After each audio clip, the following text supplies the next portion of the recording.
Check 1, 2. Can y'all see me?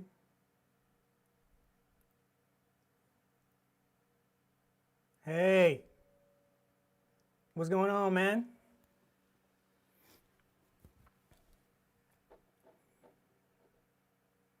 People got questions already. This is nuts. Welcome to the hang. I hope you got your favorite beverage. We're going to be here for an hour, just chilling, hanging, doing what we do. Hey, check out these comments. Victor White, what's happening? KF8I, hey.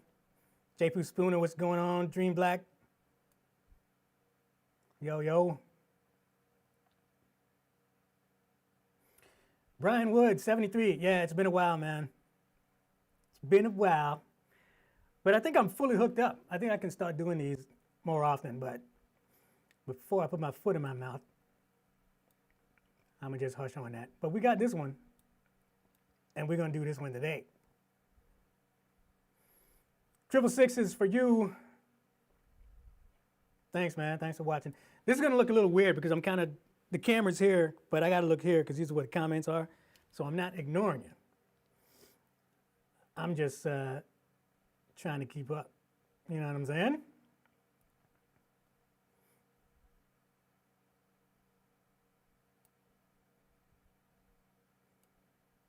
Yeah. So get comfortable. Grab a cold beverage and some snacks. And let's hang out. Let's hang out.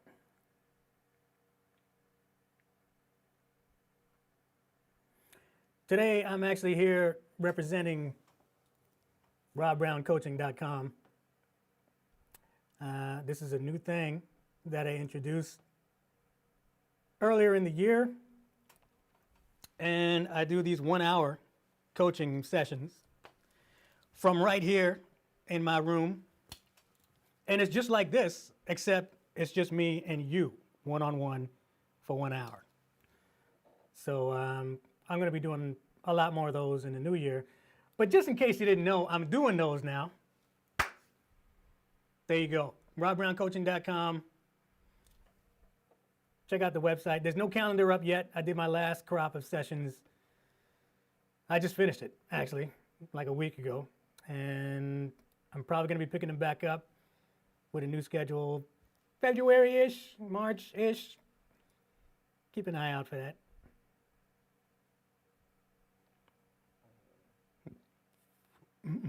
Excuse me.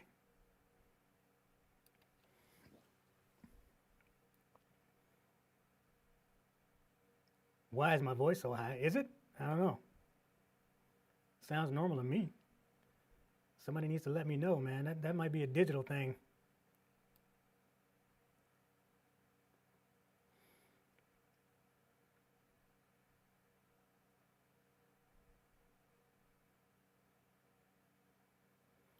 Just in time Baker, 5328. That's cool, man. Thanks. Yeah, thanks for that. That's a cool comment. I'm super happy that you guys have been watching this channel for this long because I might be considered an OG out here. I've been doing this a long time.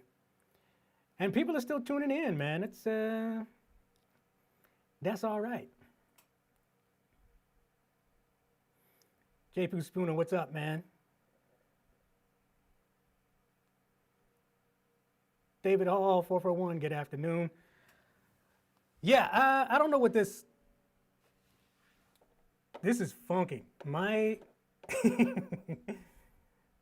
You're telling me my voice sounds like I'm in some kind of helium balloon. This is going to be hilarious to watch back because I don't know what's going on there.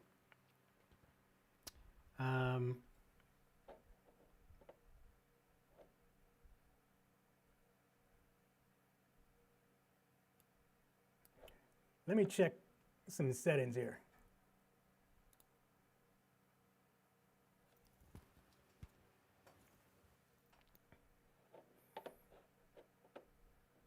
If my voice sounds super weird,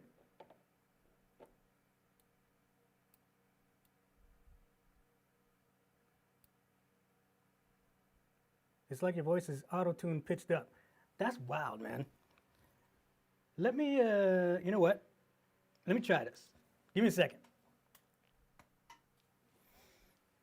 We still in?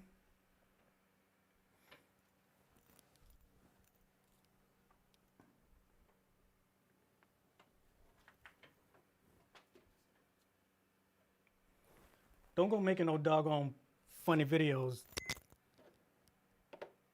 on my voice all messed up, because I will sue all of you.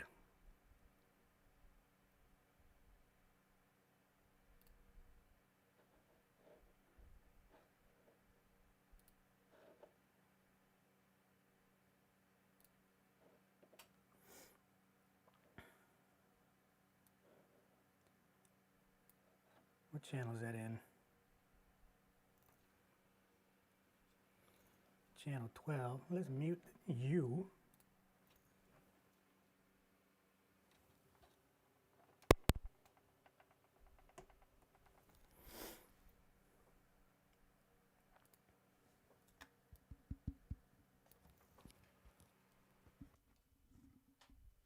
Check 1 2, check 1 2. Check 1 2, ladies and gentlemen. Let me know if this sounds any better.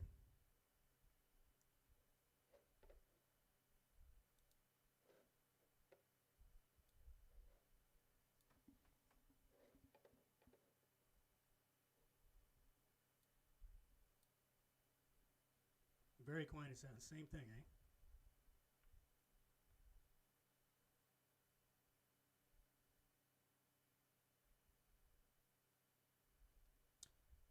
Well,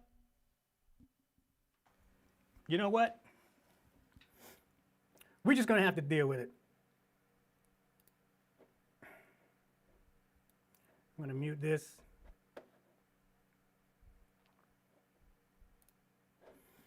So if I sound like Alvin the Chipmunk, Merry Christmas.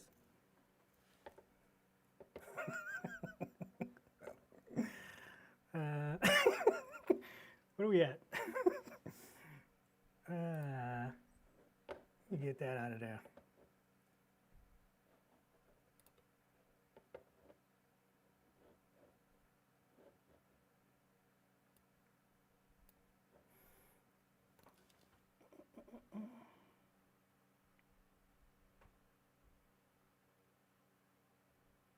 Boom, boom, boom. That's good. That's good. And that's good.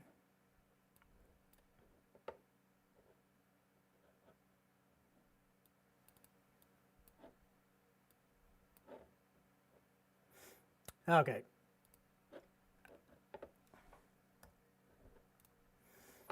I'm done dealing with that. Okay, let's just go, man.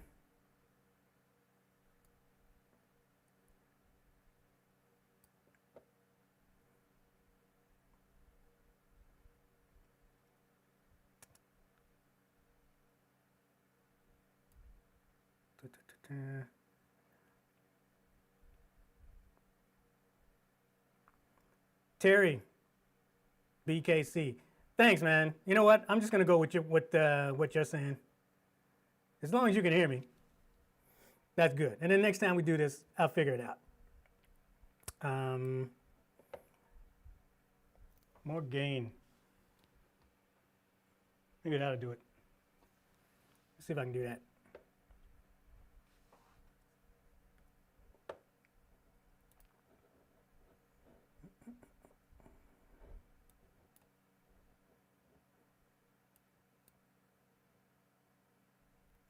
Boom. Check 1 2. Check 1 2. Let me go over here.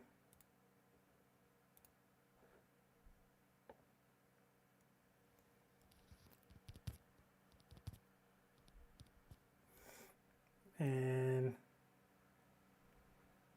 check 1 2. Got a little bit more here. Yo, yo, yo. 1 2. Check 1 2.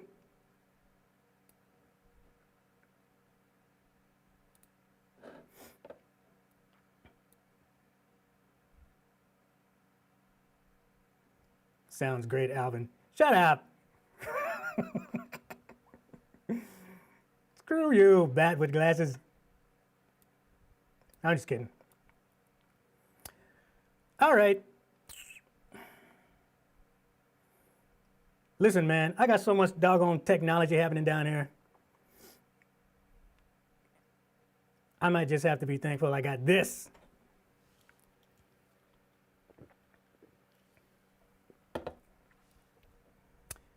Anyways, let me go back up here and catch some of these 84 comments so far.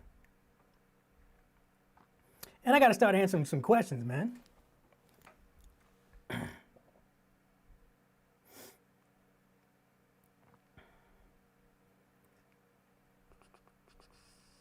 Doug Coates, 7863. What's happening, man? Cooler hang.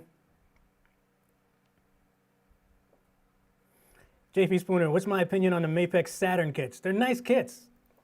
All the Mapex kits are, like for what you're getting, man, they're pretty affordable. Even their high-end kits are pretty reasonable.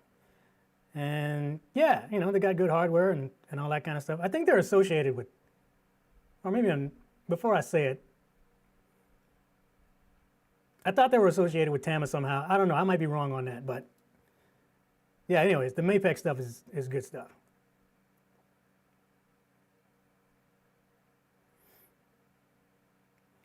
Ebolia, man, I don't know what to practice. What should I practice? Get yourself a practice pad and work on your hands as much as you can. If you don't know where to start there. Get yourself a practice pad and develop a habit, an unhealthy habit with your practice pad.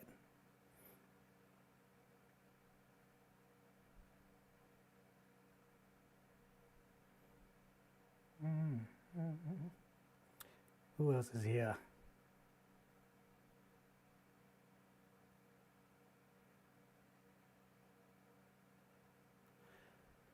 Doug Coates, what are reasonable goals for one-on-one in-person instruction for a 65-year-old non-gigging drummer that wants to get better? Reasonable goals.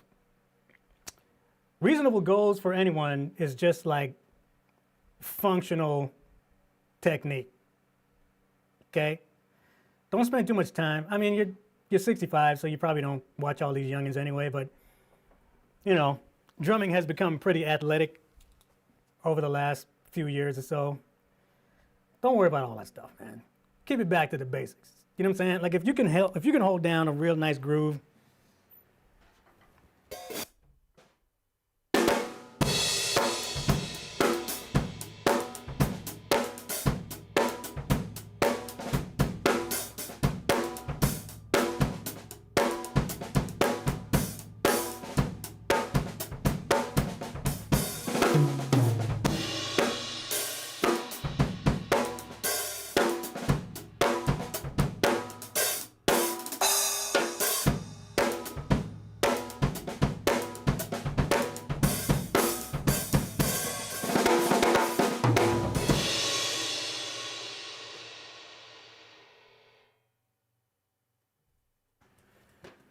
functional technique, okay? Just learn enough, like don't rush it. Just learn enough where you can hold down a real nice, tight groove. You know, get your instructor to show you how to properly use your hands, the wrists, the fingers, all of that. Get some basic exercises down on the practice pad, you know what I mean? Get them to show you that. You don't need to get up here and chop out like a lot of these dudes. Don't worry about it. Eclectic Divergent, thanks. Yeah, I'm gonna make notes. If you guys make any comments as far as the sound quality goes, I'm gonna make some notes and get it all straightened out for next time. This ain't pristine yet, but we're getting there. So apologies, and thanks for sticking it out anyways.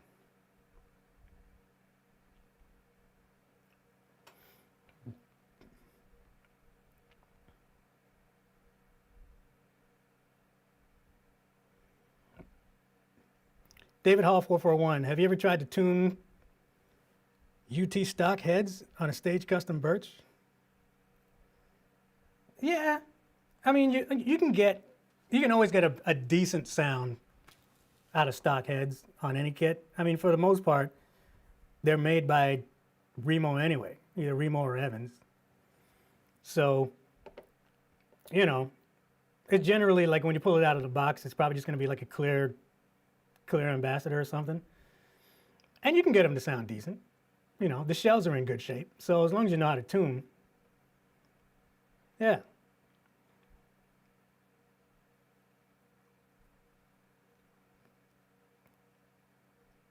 How do you say that? Fausto Dima 228 is from Italy. Keep in mind, y'all, by the way, shout out to Fausto. Keep in mind, the last 5 or 10 minutes is roll call, okay? I'm gonna need y'all to save where you are, where you're chiming in from for the last 10 minutes, because that's where I like to see where you guys are all tuning in from. Drum Jackson, hat is fresh. Thanks, man. I've recently embraced my gentleman era. I retired all my ball caps, so I'm too old for that. And I traded them all in for fedoras. Now I got a collection of fedoras. I've been told I look good in them. I don't know. You have to let me know.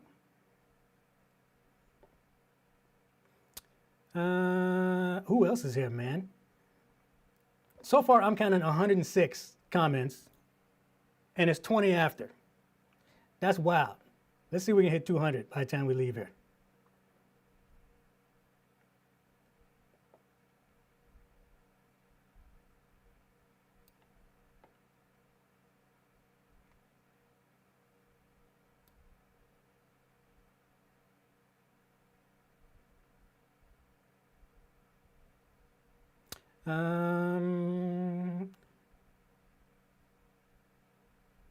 We got a question here. All right. Israel of Ori dash S8X. When working on your wrist, let me read this slow. When working on your wrist, how should I move my hand? I think I get what you're saying. Need to pull out Google Translate. Yeah, basic wrist action. You know what? Let me do this for y'all. And I'm gonna switch to here. Okay, wrist action. Grab my practice pad. Now, I'm not saying this is the only way to do it, but you notice when I'm playing,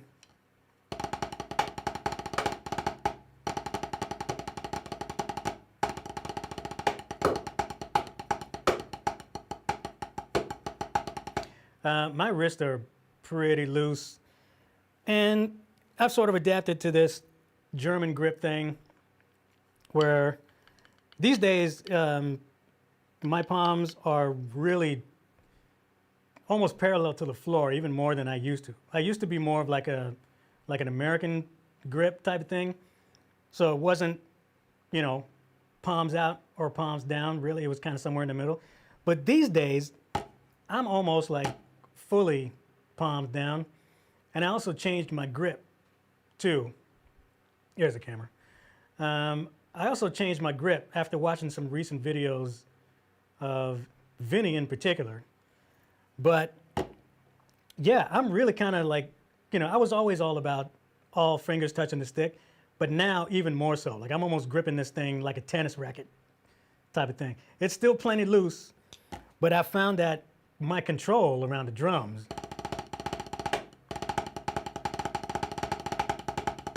has just been crazy. This feels really, really good. And also, you know, with this grip, I'm relying less on the fingers, and I'm actually using a lot more wrist. Now let me switch back for a second so I can confess to your face. I'm guilty, not really guilty, because I wasn't really wrong. But I used to really teach and drill into your heads that you can get pretty much everything you need from here to here. And I was always all about power comes from the wrist, speed comes from the fingers. But what I should have also included is that you can still get plenty of speed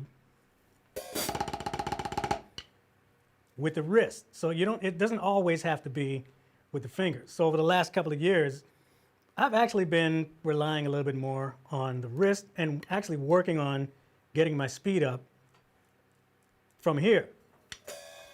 So now your wrist should be, like when I'm doing this, the exaggerated sort of stroke, you got to kind of imagine yourself bouncing a tennis ball off a tabletop. And this is your basic wrist movement for all of that stuff. Because this puts your hands in a really good position where, you know, you get the full range of dynamics from your quiet strokes to your accents, and there's no sacrifice in power too. So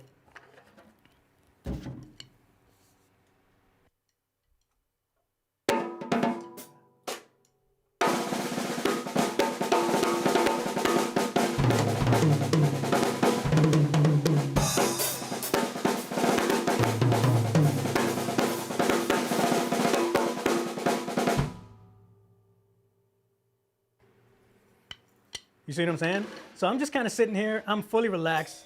Switch back here. I'm fully relaxed, but I'm just like, I'm chilling. Like my elbows are nice and tucked in, and it's all happening from right here. And it's a super comfortable way to play. So you'll never really see me, you know, going full Homer Simpson like that on the kit. Like I'm always kind of relaxed and just try to make it all happen from there. Let me turn back around and face you guys. I'm missing all these daggone comments. Hey, what's happening? Rockin' Ross back up in the house.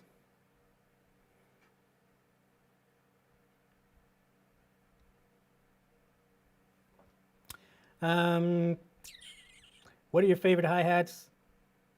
I make 3D prints. What's happening? I make 3D prints. What are your favorite hi-hats in the $350 to $400 range? I haven't paid too much attention to the market these days, so I don't know what hats are going for. They're probably outrageously priced, the way things have been going. These hats that I have here, I don't know what they're going for in the store. I've had these for a long time. These are the Paiste Signature Precision series hi-hats. And at first, they were kind of just like, I like them. But the more I play them, you know, the more I started to really appreciate how good these hats sound. They're not super expensive like their, you know, Dark Energy lines or any other signature lines. This is kind of almost like kind of an introduction to the Signature series is the precision stuff. Like it's pretty nicely priced. Check those out. I could be way out of the price range here. They might be in the 400 to 500 range. Before I got into Paiste, I can tell you this. The KZ combo from Zildjian were some nice hats. I used to play those regularly back in the day. And yeah, I really like those. I think they come in 15s too. Like if you can get your hands on some used 15s.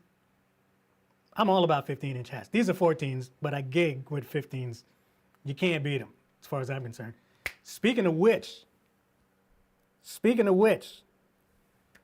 again, I don't know what they're priced at right now, but check out the Paiste 900 series Heavy. I have a video somewhere on my channel where I'm introducing the 900 series cymbals, and I remember being blown away by the 15-inch heavies. Check those out. Those are really nice.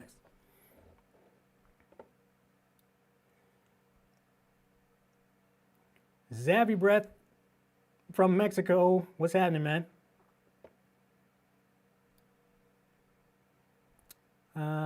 I always encourage, like if you can get hats used, that's the best deal ever. Because hi-hats really, I mean, the older they get, it seems the older they get, the better they sound. So if you can get some used KZs or some used, you know, signature, Paiste signatures, that's the best deal that you can get.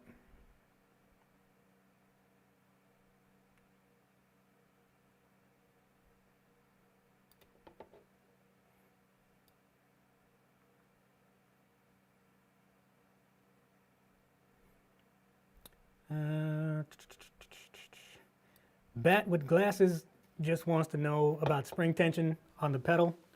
What do you recommend for fast doubles? I'm not a demon with double kick by any stretch of the imagination. But I do know that speed is more about technique than spring tension. Okay, don't rely so much on the spring tension. Check out some videos from some of these death metal dudes who really have it down. But yeah, it's more of a technique thing. It's more about like working from the, they call it the hinge, but it's working from the ankle from here. And a lot of the movement is actually being done with the calf muscle. So let me show you this real quick. Just a little quick something on bass drum.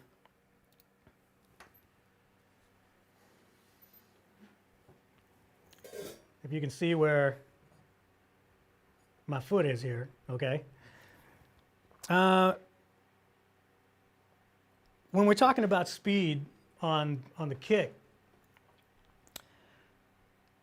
you know, the misconception is that while you're playing,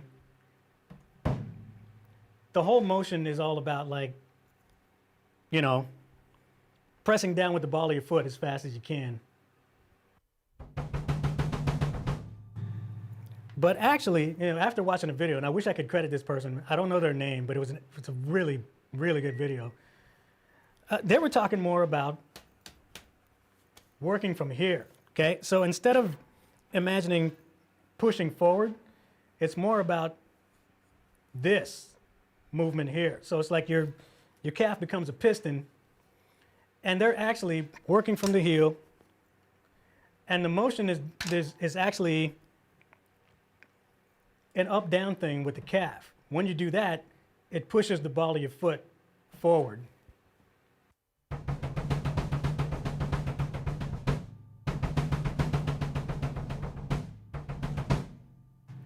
So it's like it's a mind-muscle connection thing where you have to really, instead of focusing here and trying to, you know, push down with the ball of your foot faster, you want to put your attention here. And it's all about the up-down motion with the calf muscle.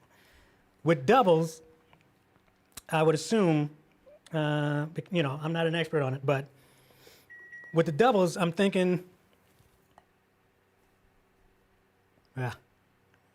phone's blowing up, sorry. Turn that off. Yeah, with the doubles, I think the motion is more or less the same. And, you know, there's a couple of different techniques as far as bouncing the pedal, but anyways, that's the short answer of it. But you really got to talk to like a metal expert to get that whole thing down.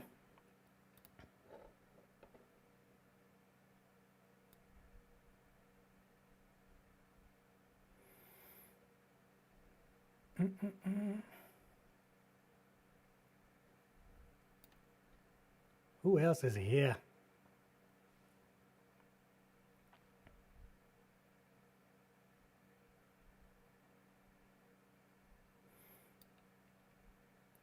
Dwayne.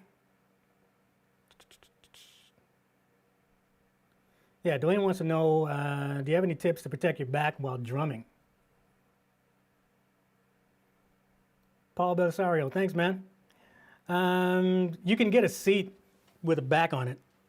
I don't really like them because I don't normally, like when I'm sitting around the kit, like I'm not necessarily leaning back. But you can get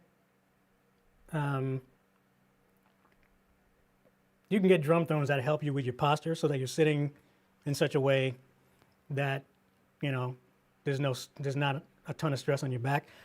One other thing I can mention is that if you're getting a lot of back pain, check your seat height. That's one thing.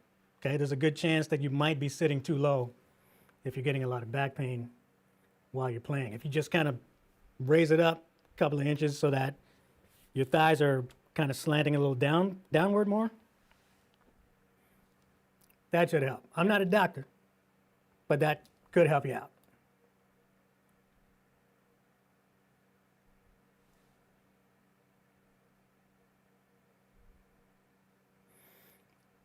Hurricane Katrina 25 has a traditional grip question. He said he started learning traditional grip recently, but when he plays doubles, his left arm gets tired fast. Would you know why that is? I don't, but let me show you how I do it. And maybe you can see something happening that you're not doing.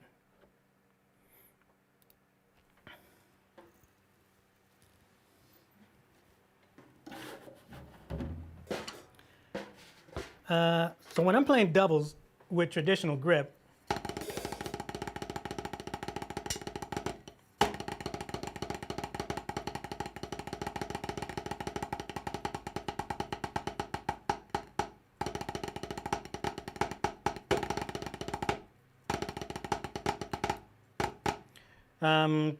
what's happening, or what I'm doing,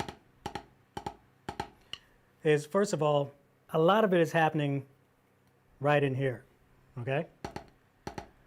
You should be able to get a considerable amount of control just with this, okay, without even really using any fingers. So if you just kind of relax the hand, let the butt end of the stick sit in here.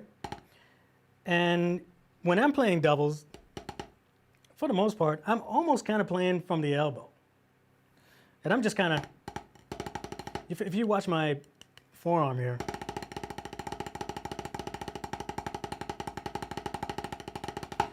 I'm not even really gripping the stick. All I'm kind of doing is letting the butt end sit in there, and I'm letting it rest on this finger. These fingers ain't doing nothing. They're just kind of hanging out. So this is all I got going on here, if you can see that. It's just sitting there like that. And if you just kind of relax the hand, and I'm just doing this, kind of like handshaking.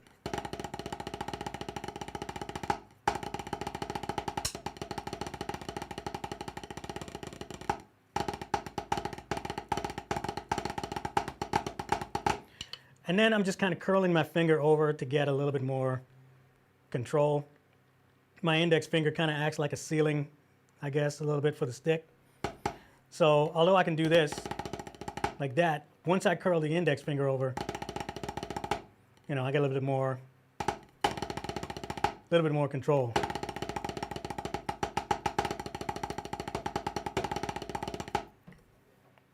So I don't know if that helps you out at all, but that's what you get for free. How about that?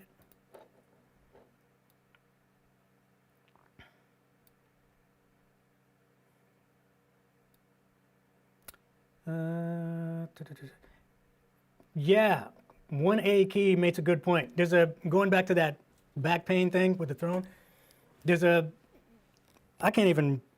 I don't know why I didn't mention it because I'm sitting on one right now, but there's a throne by a head called the spinal glide, and it's got a channel up the middle, which takes a lot of stress off of the back. Way cheaper than the Carmichael throne, and they're super comfortable, and yeah, that might actually help too. Check that out. Spinal glide from a head.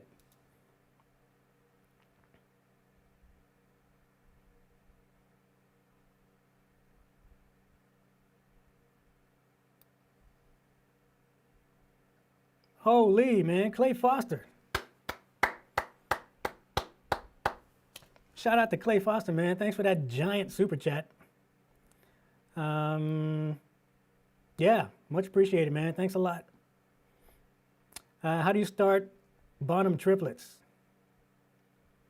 starting with a simple, where does a triplet start and how? I'm assuming you're talking about that bass drum groove. If I can remember it, put me on the spot. 1 second.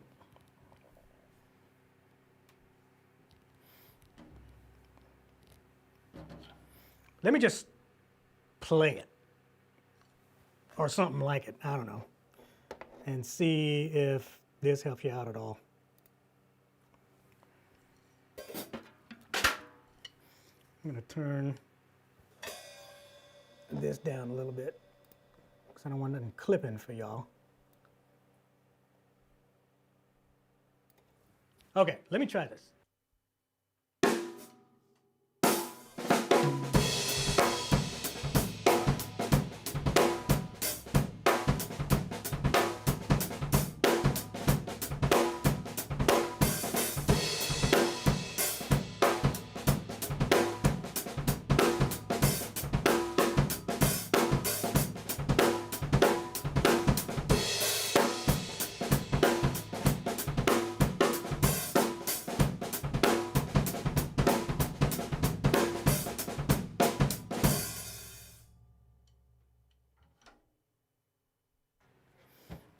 So what I'm doing with the kick here, the motion that I'm trying to focus on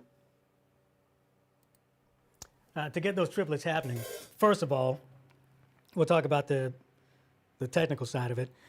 There's kind of, it's a two motion thing where there's a tap and a drop.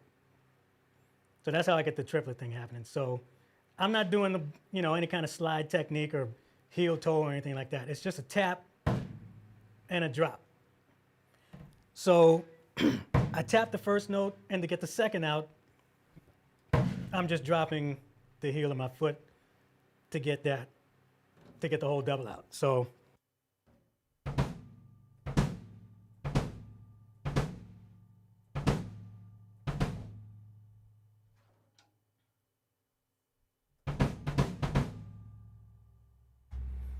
okay, so yeah, it's just a mechanic thing. It's just another one of those things where you got to do it a few thousand times in a row, and then the whole muscle memory thing will kick in, and then you'll be fine with that.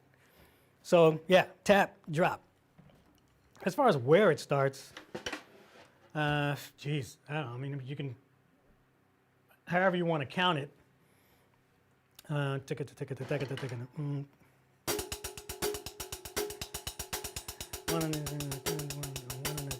Okay, so if you're counting, let me come back here.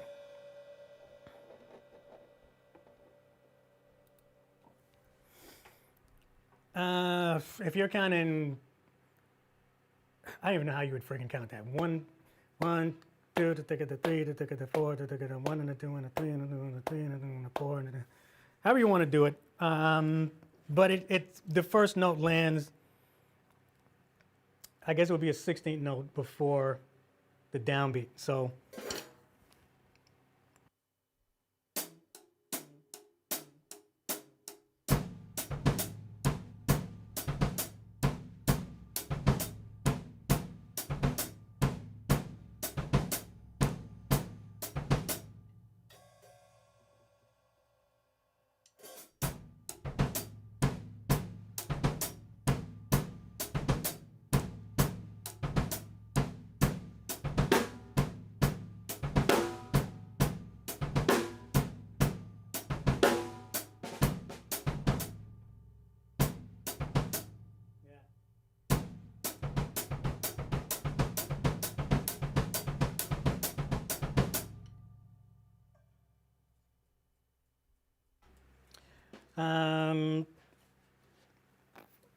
turn that back around.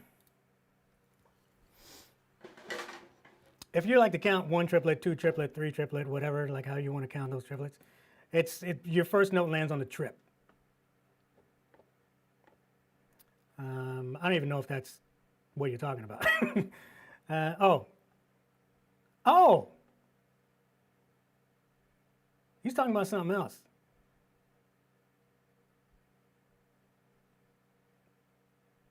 The right-left kick fill. Oh, geez. Yeah, that's even easier. All right, well, you got one tip for free. Now I'll answer this one.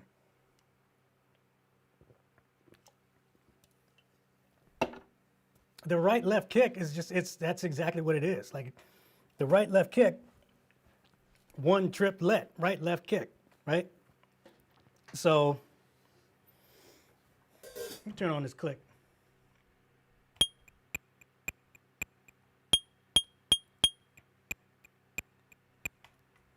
Even slower.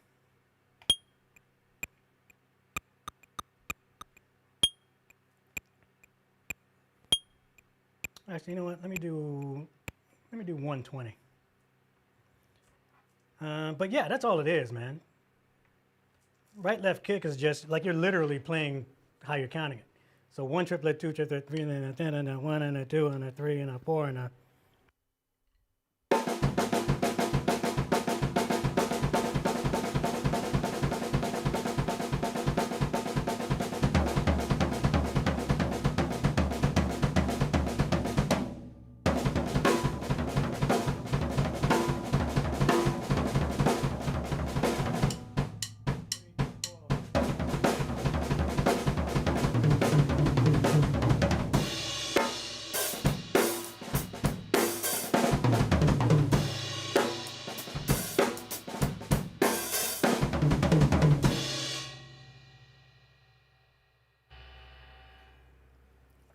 I mean, if that's what you were talking about, that's all that is. Yeah, it's also the go-to like big end of the song fill. A lot of people end up going to that right left kick. What metronome am I using? This is an old school, I don't know if you can see it, Tama rhythm watch. I dug this out. I found this a couple of weeks ago. Still in pristine condition. This is a great little metronome. I don't know what the current version of this. I know there is one. I just don't know what they call it. But this is cool because it allows you, see all these here, where you can, like you can turn up the subdivisions. Type of thing. So, I mean, for teaching, it's great because you know, you got those, all of those subdivisions that you can turn up. So yeah, check it out online. It's I think it's still called a rhythm watch, but the actual like model number might have changed a little bit. But that thing is pretty freaking cool. Pretty cool.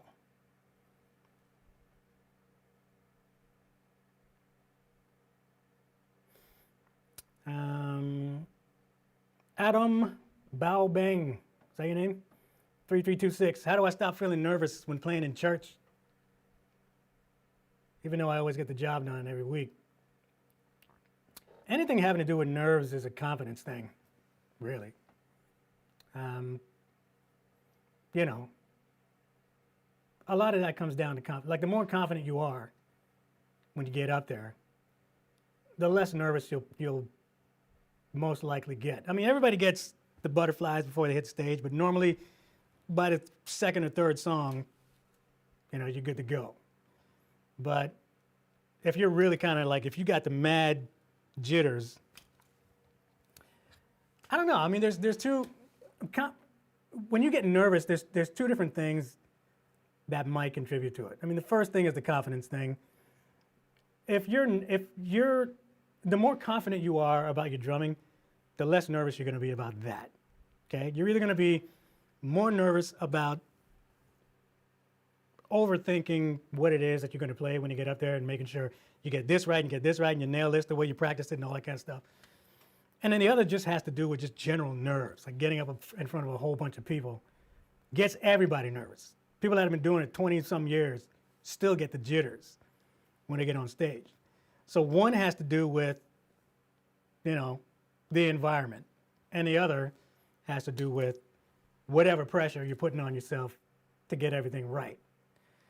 And I can tell you, you know, after 20 years of music ministry, man, that's the last thing that you need to worry about, okay? Nobody in there is going to be holding up scorecards while you're up there on the platform with the worship team. So if you flub a note, who cares? It really doesn't matter, okay? Because you're not in there to perform. So take all of that pressure. I don't know what kind of church you go to.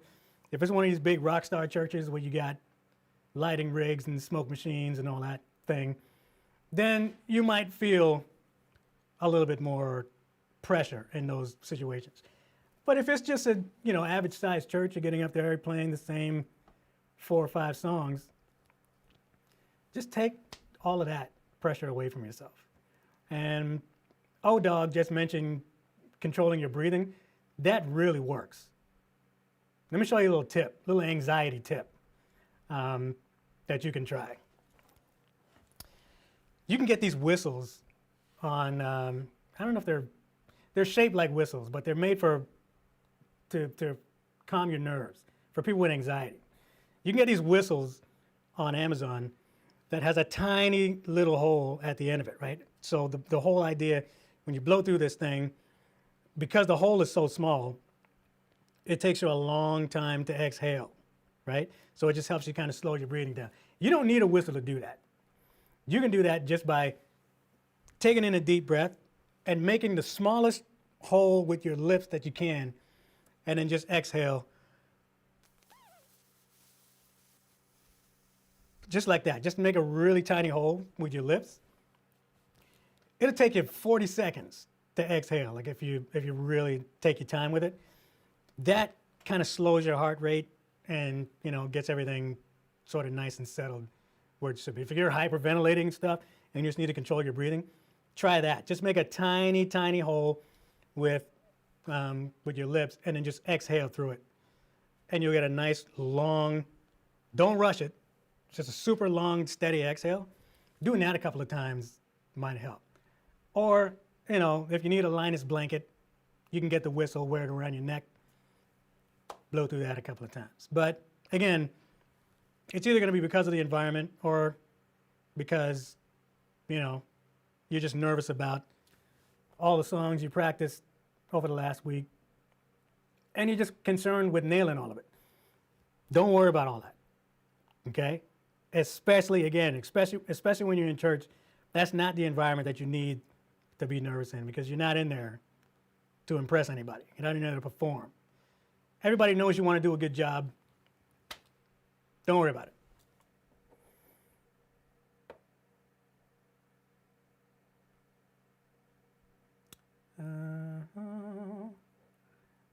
And Clay Foster also added in that chewing gum helps too. There's a lot of tricks that you can do. Richard from New Zealand, what's happening, man? #1 fan from New Zealand. Crazy. DRSVC drummer, what cameras am I using to stream? I got 3 going on here. I'm using my main camera is my iPhone 15 because the camera on that phone is bananas, as you can see. Yeah, so that's my main camera, and I have 3 of these. This is the OBSBot.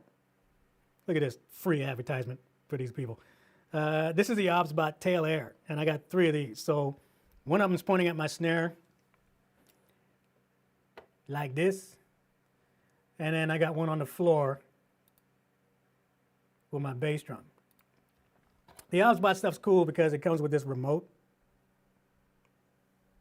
Can you focus, please, or not? It's up to you, I don't know.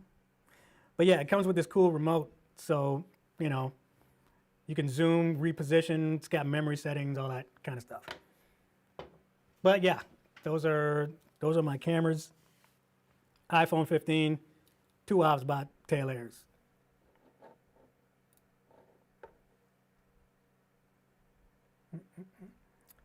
Drummer 78, that's a super cool hat.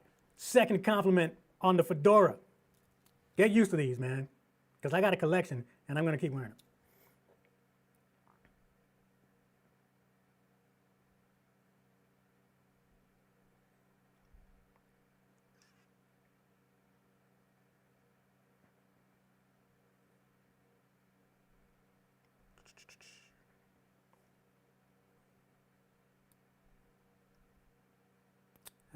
Holy smokes, man.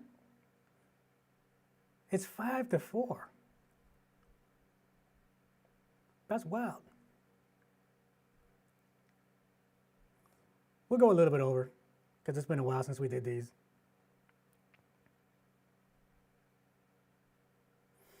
Vincent Anderson, 8176. Love your teaching advice. Who do you look up to for inspiration? As far as my drumming goes, I'm a 90s guy. So all those 90s fusion dudes, I discovered all of them at the same time. So Dave Weckl, Vinnie Colaiuta, Dennis Chambers, Steve Gadd, Steve Smith, Will Kennedy, Peter Erskine, you name it. Like all of those dudes from that 90s era, I still go to them for inspiration, like all the time. Like those are my all-time heroes. So yeah, those are mainly them. Jojo Mayer too. I also love Keith Carlock. Those dudes.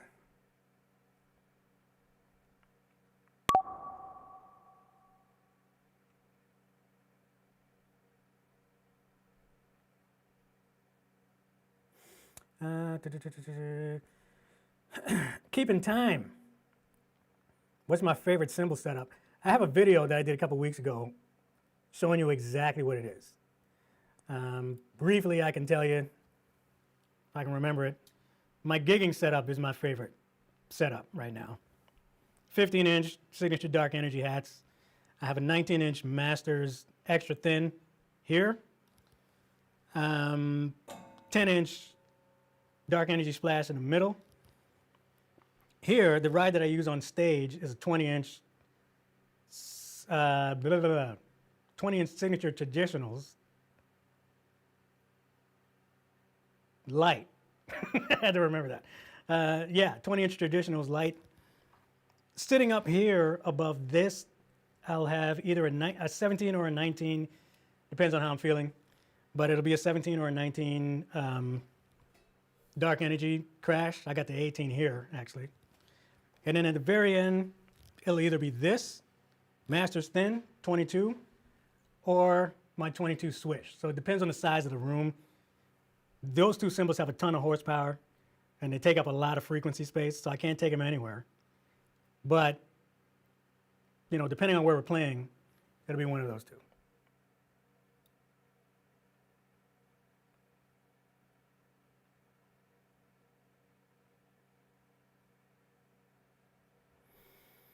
Man, I feel bad, man, because first of all, let me go and catch this other one, because somebody left another awesome super chat. Kevin Meininger, is that how you say it?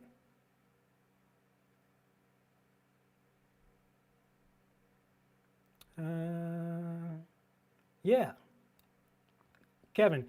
Shout out to Kevin, man. Thanks a lot for that generous super chat. I'm glad the videos have been helping you out. Let me mention once again, if you didn't know, I have started doing under robbrowncoaching.com one-on-one coaching sessions, which are just like this, but it's just me and you for an hour here. And I just finished the last block of this year just recently. But I'm going to be opening up the calendar again sometime in the new year, February or March. Watch out for that, okay? Go to robbrowncoaching.com just to get the details of it. You'd be able to book a session right there, like on the calendar. It'll take you straight to the calendar. But yeah, it's just like this, but it's just the two of us, one-on-one on Zoom, talking about whatever, drinking beverages, telling jokes, learning some stuff, like whatever you want to do with your hour, that's up to you. So keep an eye out for that in the new year.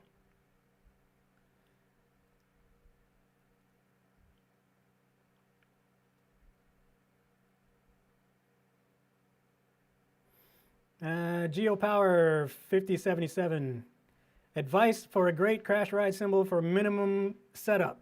Busy drummer, can't find the one. Well, as you can tell, I only got 2 cymbals on my setup right now because all the rest of them are in my gig bag. But I could play a whole show with this setup here. I got a 19-inch crash and my 22-inch Masters Thin sitting here.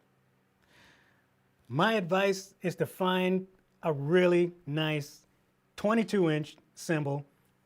Most likely it's going to be thin, okay? Get a thin one that has a really nice crash and a decent bell. Okay, the only thing is finding that balance, because the thinner they are, the quieter the bell's going to be.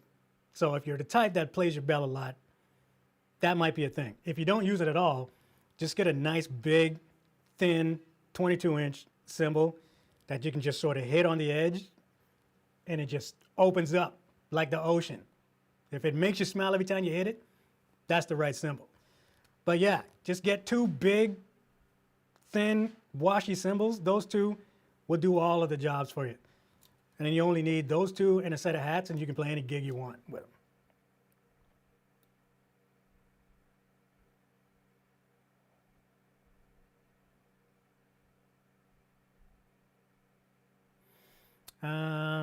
Let me answer one last question here, and then we got to get the roll call because I got to find out where you guys are at. Brian Wood 73, what's the best way to master the feel of playing a shuffle while keeping impeccable time playing with a live band? The key to mastering the shuffle is learning your Spangalang, okay? Spangalang is the jazz swing, so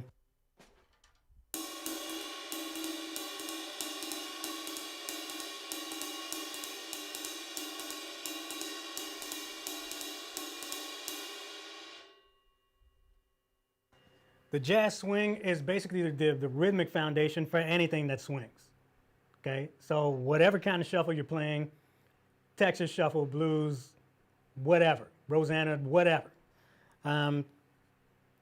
If you can swing, okay, then you can play any kind of groove that swings. So that's the first thing that you need to do, is just get used to that.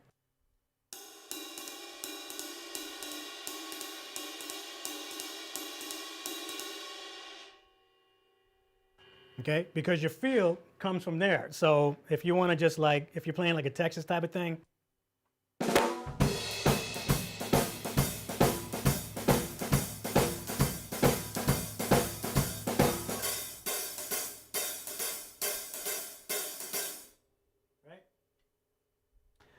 the Rosanna thing.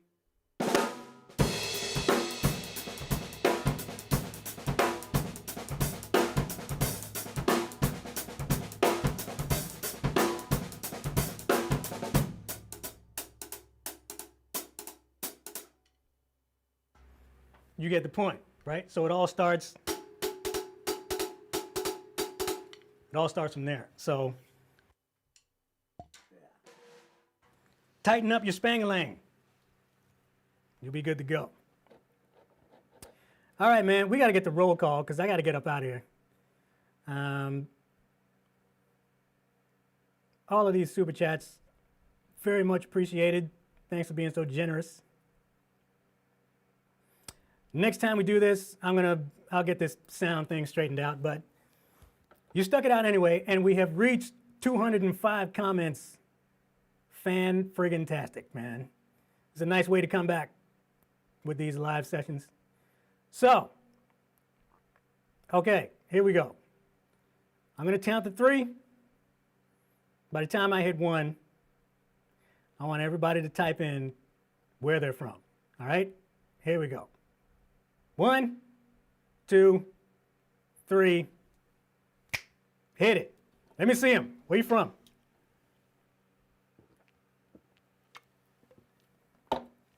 Edmonton, Alberta. Pennsylvania. Haliburton, Ontario. Paul from the UK. What's happening? Dallas, Texas. Maine. Guatemala. Get the... What? Shout out to Dominguez, Guatemala. Wow. Stoyan from Bulgaria. We got Texas in the house. Massachusetts. Glendale, Arizona. Connecticut. VA. Upstate New York. Thomas Davis was happening. Greg Wilson from VA. Rome. Who's watching? What time is it in Rome? What? That is wild stuff. Ron from Daytona Beach. We got Macedonia in the house. Franklin Lakes, New Jersey. Trevor, what's happening? Wow, man. This is crazy. Yeah, it's always a trip seeing this. Houston, Texas. Peter Thompson, Houston. Daniel Schechner. That's what I'm going to say. From Germany. Sergey. Callan in Moscow, Russia. Get the... Man. Walk by faith, not by sight. Spruce Pine, North Carolina. What's happening? Vikings are in the house. Yes, they are. Gary Cotter, UK. Yeah, man. Keep them coming, y'all. Ireland. What? Man. Yeah, hit the thumbs up while you're here. You tell them.